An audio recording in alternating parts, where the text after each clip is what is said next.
नमस्कार दोस्तों, स्वागत है आप सभी का फिर से हमारे चैनल भक्ति की दुनिया में। भगवान भोलेनाथ और माँ भगवती आप सभी पर अपनी कृपा दृष्टि बनाए रखे।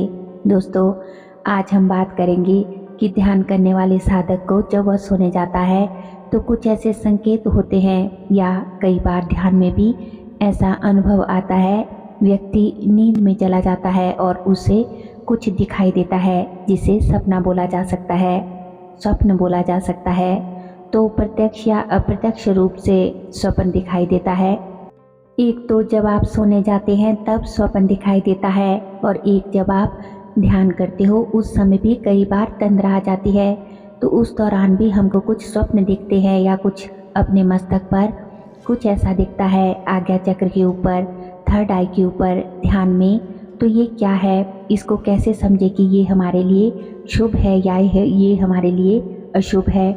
तो देखिए दोस्तों, सबसे पहले जब हम ध्यान करते हैं, मेडिटेशन करते हैं, तो हमारे मस्तक पर, जिसे आज्ञा चक्र बोलते हैं, थर्ड आई बोलते हैं, यहाँ पर एक सेंसेशन होता है, वाइब्रेशन होता है, एक अजीब सा स्पंदन होता है, खिंचाव होता है, चुभन होती है, या फिर कुछ साधकों को दर्द होता है। लेकिन हम लोगों को तो यह मीठा एहसास देता है, लेकिन जैसे पुराना साधक हो जाएगा तो उसको भी ये आनंद की प्राप्ति कराने वाला हो जाता है।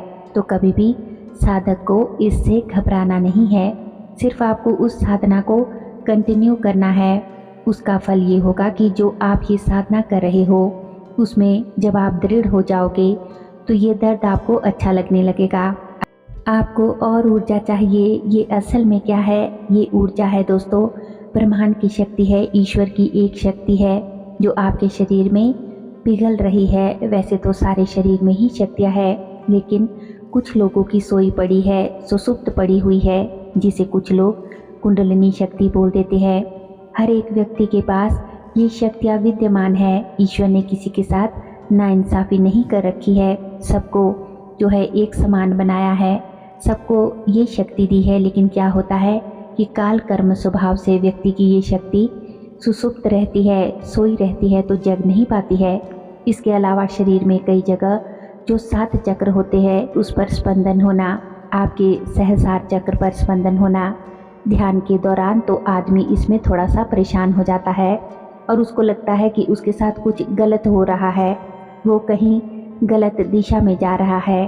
तो देखो दोस्तों, गलत सही का निर्णय तो गुरु ले सकता है, लेकिन मैं आपको बताती हूँ कि ये कोई दिशा गलत नहीं है, लेकिन बस ये है कि आपका शरीर उसके लिए तैयार नहीं है।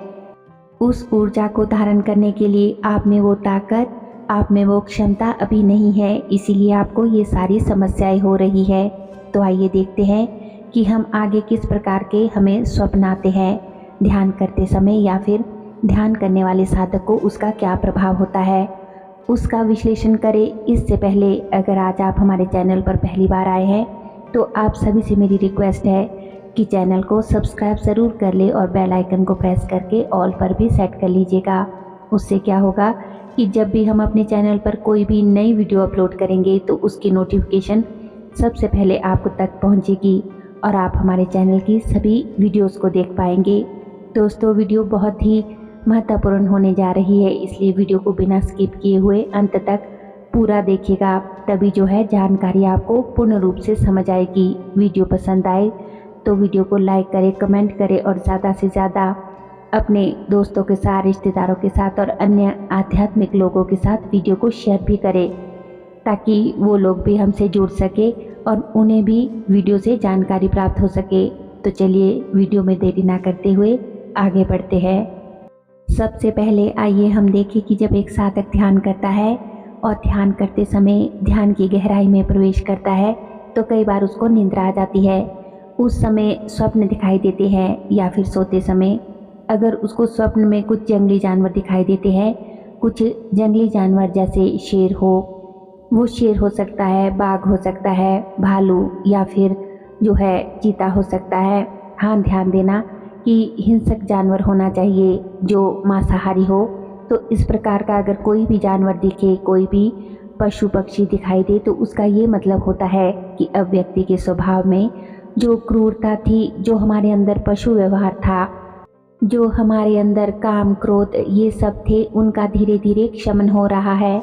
और अगर ये जानवर आपके पीछे भागते दिखाई दे रहे हैं और आप उनसे आगे भाग रहे हो, तो ये समझ लेना चाहिए कि आप उस पर धीरे धीरे विजय प्राप्त कर रहे हो। दूसरा, इसी से जुड़ा हुआ स्वप्न है कि अगर आपको स्वप्न में अहिंसक पशु जैसे कि गाय दिखे, कोई छोटे जानवर दिखे जैसे मोर, तोता, बतख, कोई प्यारे पशु पक्षी दिखे, सुंदर सुंदर रंग बिरंगी आपको चिड़िया दिखे, तो ये समझना चाहिए कि आपका मन अब निर्मल हो रहा है। आपका मन निर्मल हो गया है, आप जो है काम वासना से मुक्त हो गए हो।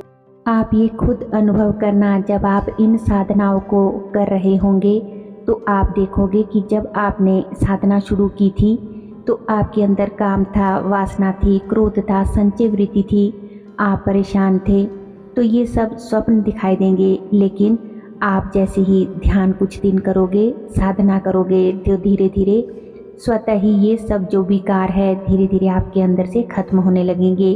फिर आप देखोगे कि आपका मन शांत होने लगा है, आप भूख प्यास इन सब से दूर होने लगोगे, काम क्रोध वासना से दूर होने लगोगे। तब आपको गाय, बतख, हंस, तोता, रंग बिरंगी जो चिड़िया है, पक्षी है, इस प्रकार के जो भी पशु पक्षी है वो आपको दिखाई देने लगेंगे, जिनको देख देख करके आपको आनंद की प्राप्ति होती है। तो समझ लेना चाहिए कि व्यक्ति का मन अब निर्मल हो रहा है, उसका मन अब शुद्ध हो रहा है। दूसरी बात दोस्तों आती है कि अगर आपको स्वप्न में सांप दिखाई दे, बहुत सारे लोगों को सांप भी दिखाई देता है, सर्प, नाग हो सकता है, कई लोग उसको मार देते हैं, कई लोगों को वो काट लेता है, तो कई लोग भय से भाग भी जाते हैं। स्वप्न में इसी प्रकार का अनुभव आता है, तो दोस्तों यह अनुभव बताता है कि आपके अंदर कुंडलिनी शक्ति जागृत होने के लिए तैयार बैठी है। अगर आप उस सर्प को मार देते हैं तो इसका मतलब है कि आपकी कुंडलिनी शक्ति उठने को तैयार है, लेकिन आप उसे बार बार दबा दे रहे हैं, आप कोशिश नहीं कर रहे हो। आप अपनी आदत में बदलाव करो जिससे कि कुंडलिनी शक्ति उठने को तैयार है। अगर आपको सर्प काट लेता है तो इसका मतलब है कि अब आपको कुंडलिनी शक्ति जो आपकी है उठना शुरू हो गई है, महाशक्ति ऊपर की ओर उठ रही है। अगर कुंडलिनी शक्ति ऊपर को उठ रही है तो आपको आनंद की प्राप्ति हो जाएगी। यदि सपने में सांप को देख करके आप भाग लेते हो तो आप समझ जाइए कि आप ध्यान साधना से पीछे हटने वाले हो। तो इसका ये आशय होता है दोस्तों, ठीक है। अब तीसरा जो प्रमुख सपना है कि अगर आपको सपने में ज्योति दिखाई दे, ज्योति जलती हुई आपको ज्योत दिखाई दे, तो इसका अर्थ होता है कि अब आपकी एनर्जी जाग चुकी है, अब ऊपर की ओर खींच रही है। आप देखना भी, जब आपको ज्योति दिखाई देने लगती है, प्रकाश दिखाई देने लगता है, तो आपका शरीर ऊपर की तरफ खींचता है। जैसे आप ध्यान करोगे देखोगे कि ऊपर की ओर खींच रहा है। आप प्रकृति के नियमों को तोड़ रहे हो, प्रकृति आपको हमेशा नीचे की ओर खींचती है, लेकिन एक साधक हमेशा अपने आप को ऊपर खींचता है। प्रकृति बांधती है और साधना आपको खोलती है। तो अगर आपको अपने सर के ऊपर खिंचाव होने लगे, आपको लगे कि आप खींच रहे हो, तब आपको समझ आना चाहिए कि आपकी साधना सही दिशा में चल रही है। इसी में जिस व्यक्ति को स्वप्न में दीपक दिखाई देता है, उन लोगों के साथ एक और चीज़ होती है कि कई बार सपने में वो उड़ने लगते हैं, फिर गिर जाते हैं, फिर उड़ते हैं आसमान में और फिर गिर जाते हैं। तो इस प्रकार के भी उन्हें स्वप्न दिखाई देते हैं। इसका मतलब है कि आपकी चेतना का स्तर थोड़ा आगे जो है बढ़ गया है, आपकी कुंडलिनी शक्ति, आपकी ऊर्जा ऊपर की ओर उठना शुरू हो गई है।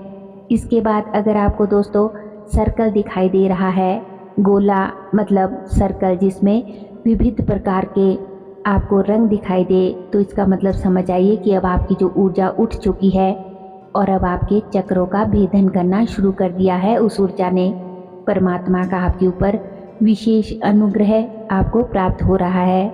ऐसे साधक मन पर काबू पा जाते हैं। आप खुद ये चेंजेस जो है अपने अंदर जो है अनुभव करना, ठीक है। अब दोस्तों चौथी जो चीज़ है कि अगर आपको पर्वत पहाड़ दिखाई दे स्वप्न में या साधना के दौरान, ध्यान के दौरान, तो ये समझ आना चाहिए कि अब आप अपनी साधना को ऊंचाई पर ले जा रहे हैं, आप अपनी साधना में निपुणता हासिल कर रहे हो। आप ये खुद देखोगे। अगर आपको स्वप्न में पहाड़ दिखाई देने लगता है, हाँ, जो साधना कर रहे हैं मैं उनकी बात कर रही हूँ, जो साधना नहीं कर रहे उनकी बात मैं दोस्तों यहाँ नहीं कर रही हूँ। तो जो साधना कर रहे हैं उन्हें ये सब अनुभव ज़रूर होंगे। तो ध्यान करते समय, साधना करते समय अगर पहाड़ या पर्वत दिखाई दे तो समझ आइए कि आप साधना की, ध्यान की ऊंचाई में प्रवेश कर रहे हो। आप खुद एक उच्च स्तरीय व्यक्ति बन जाते हो, तो आपका स्वभाव बदल जाता है। और अब बात कर लेते हैं अंतिम 5वें सपने के बारे में। अगर आपको सपने में जल दिखाई दे, पानी दिखाई दे, समुद्र दिखाई दे, नदी दिखाई दे, या फिर तालाब, सरोवर या झरना दिखाई दे और उसमें आपको बिल्कुल साफ पानी दिखाई दे, तो आपको समझ आना चाहिए कि अब आप निर्मल हो गए हैं। आपका मन और आत्मा अब शुद्ध हो गई है। आप ध्यान साधना में निपुण हो गए हो। तो इस प्रकार के अनुभव जो है एक साधक के जीवन में दोस्तों होते हैं। और जब एक ध्यान के साधक को शक्तियाँ प्राप्त होती है तो ये 5 सपने उसे ज़रूर आते हैं। उम्मीद करती हूँ कि आज की वीडियो की ये जानकारी आपको अवश्य ही पसंद आई होगी और अच्छे से समझ भी आई होगी। वीडियो अच्छी लगी हो तो वीडियो को लाइक करें, कमेंट करें और ज़्यादा से ज़्यादा अपने दोस्तों और रिश्तेदारों के साथ, अन्य आध्यात्मिक पथ पर जो अग्रसर है लोग, उनके साथ, भक्तजनों के साथ वीडियो को शेयर ज़रूर करिए। दोस्तों, आपके लाइक्स और कमेंट्स ही है तो हमें मोटिवेशन देते हैं कि हम आपके लिए और भी अच्छी अच्छी वीडियोस बनाकर लाए। हमारे चैनल पर और भी अच्छी अच्छी वीडियोस है, उन्हें भी जाकर आप ज़रूर देखें। लिंक जो है वो आप डिस्क्रिप्शन बॉक्स में चेक कर सकते हैं। और दोस्तों, बहुत से लोग ऐसे हैं जो अक्सर हमारे चैनल की वीडियो देखते तो है, लेकिन उन्होंने अभी तक भी हमारे चैनल को सब्सक्राइब नहीं कर रखा है। तो आप सभी से मेरी हम्बल रिक्वेस्ट है कि चैनल को सब्सक्राइब ज़रूर कर ले, ताकि हमें भी मोटिवेशन मिले और हम भी आपके लिए और अच्छी अच्छी वीडियोस बनाकर लाए। तो चलिए मिलते हैं एक और नई वीडियो में नई जानकारी के साथ। तब तक के लिए आप सभी खुश रहिए, अपना ख्याल रखिए और अपनी ध्यान साधना में आगे बढ़ते रहिए। धन्यवाद। जय महाकाली, हर हर महादेव, ओम नमः शिवाय।